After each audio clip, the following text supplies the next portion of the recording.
It's cold and it's wet, so I don't want to get out on the farm in the sloppy mud and record a whole video.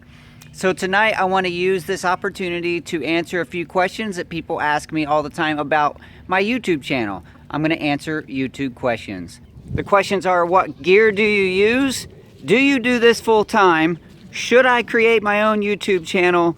And do you make money?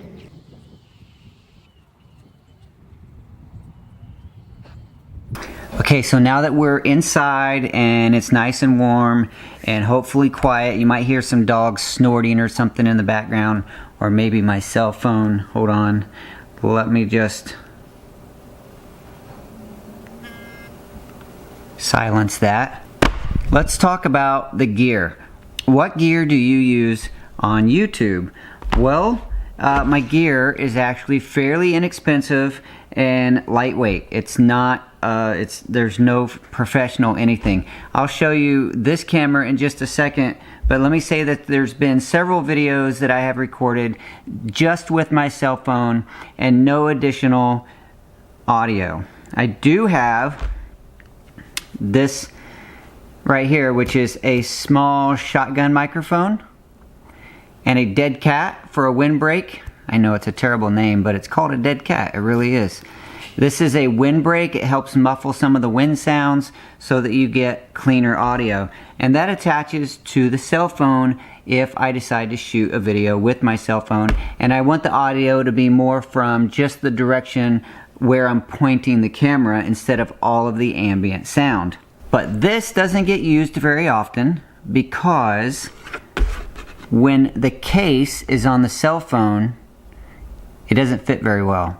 So if I do want to use this, I have to be more prepared. I have to take the phone out of the case and put this on a little stand, and it just ends up being a little more hassle than it's worth most of the time, because the cell phone is supposed to be one of those things that you can use spontaneously whenever you need a camera. But I do occasionally use the cell phone, and in some of my videos you'll notice where I actually take video of me and my main camera, and that's when I have something like this. This is a mini version of the tripod, the big tripod that I'm using, and a clip. The cell phone slides into the clip, and I can tighten that down, and then I can use this either as a handle, hold it like this. I can point that around, or I can set this up or mount it to a tree or anything like that, just like the big one. But this is a mini version where I can get sometimes that additional shot, especially when I want to show me actually recording on the big camera, so you can get a little bit of a glimpse into my recording style and how I have my camera set up. So the cell phone on the Daddycam, and the reason I'm showing that is because there's a lot of cheap. By doing a bit of research, this is the one that I felt like was the best without being terribly expensive, so I went ahead and purchased that. And so now I use that with the little stand, or I can put this little handle on it. This is actually what came with the clip. It's meant to be like a handle so that you can use your cell phone like a selfie. You can have more control, but I just use the little tripod. So that's the cell phone and accessories that I do shoot some videos with. It's not very much. So the main camera though, the one that I'm shooting in right now, is this guy right here. There's three parts to this. There's the microphone. This is a larger version of that shotgun microphone that I just showed you. It has a dead cat on it to muffle some of the wind sounds, to make the audio a little more clean. Also the main camera, which is a Panasonic Lumix FZ200. It's a fairly inexpensive camera, has all the features of the big boys, but it only cost me $350 on sale. And then there is the tripod, the larger version of that smaller one. You can see it has the flexible legs. I can wrap it around objects, fence posts or garden trellis.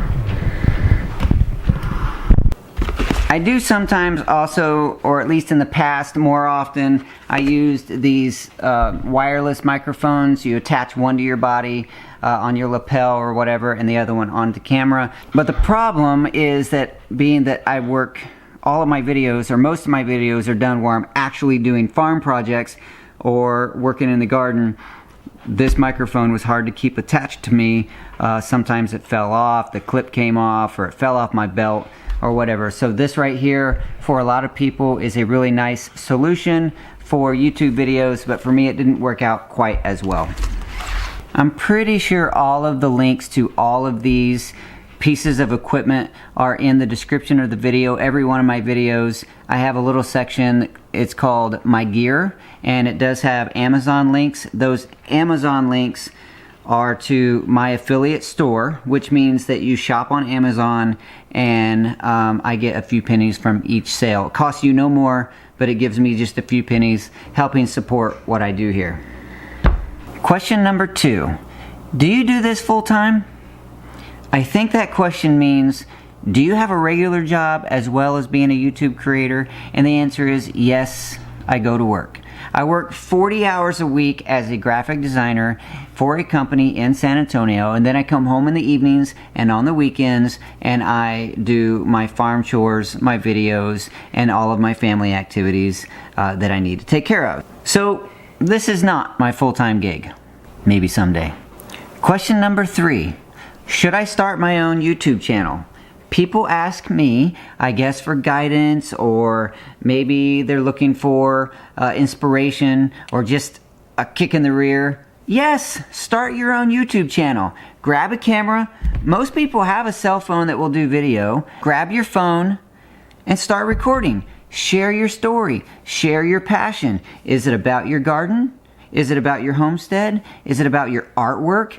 It doesn't matter. Whatever you're passionate about, record that and share it for others, because you don't know how your video is going to touch someone else's life, which makes me want to tell you, if you start a YouTube channel or you already have one, the little number that says subscribers, however many thousand or hundreds or whatever you have, that is not the value of your channel. Neither is any check that Google will ever send you. That is not the value of your channel. The value of your channel is your story. It's you. And the connection that you have with your audience. Because every time that I've ever been told, I started this, I am gardening now because of you, or I made apple cider vinegar for the first time ever because you made it look so easy, or something like, you are like the dad or granddad that I have never had. Those moments touch me in ways that that number or those checks could ever do. And how can you get that if you don't start your channel? Question number 4. Do you make money? Well, I think I sort of already answered this. Yes, I make some money, but how much money is it? Well, let me put it like this. I make money, pennies, literally pennies, on Amazon. When you guys buy something through one of my links, I think the best month ever, maybe I got $20 from that. That is not very much. Also, I have my Patreon account. There are a small group of people that value my content enough that they want to contribute money to help me be in a position to create more content. So they go to Patreon, they sign up, and they agree to give me so many dollars a month. Most of the people on there give me between $3 and $10 per month, and they can quit anytime they want, but they just agree to that so that I have a little bit of an income stream to help me continue creating. I gotta slow down. The other form of revenue that I can get from my YouTube channel is from YouTube or Google, because they place ads on my video page. Even on your mobile phone, there's ads that show either in the videos or before the videos. You're watching my video, so you are being presented with a certain number of ads, and YouTube values that because they get paid from the advertisers, so I get a little tiny slice of that. So how much do I get paid? I can't answer that question with exact numbers. 1, because it fluctuates all the time, and 2, because I believe it's part of the YouTube agreement that I can't tell you exactly how much it is. But I will say that between Amazon, Patreon, and the Google AdSense, when you count the number of hours I put into this, I'm making less than minimum wage. The kids down at the fast food place where they're serving your hamburgers and french fries, they're actually making more money per hour than I am. I'm pretty sure we just covered all 4 of those questions about as well as I'm going to. So that leaves me with just thanking you for being here, because truly, if you weren't here, if you weren't watching this, if I didn't get any feedback at all, I wouldn't be doing this. The value to me is the connection that I have with you. Thank you. I appreciate that very much. So that wraps this up. I'll talk to you soon. Bye.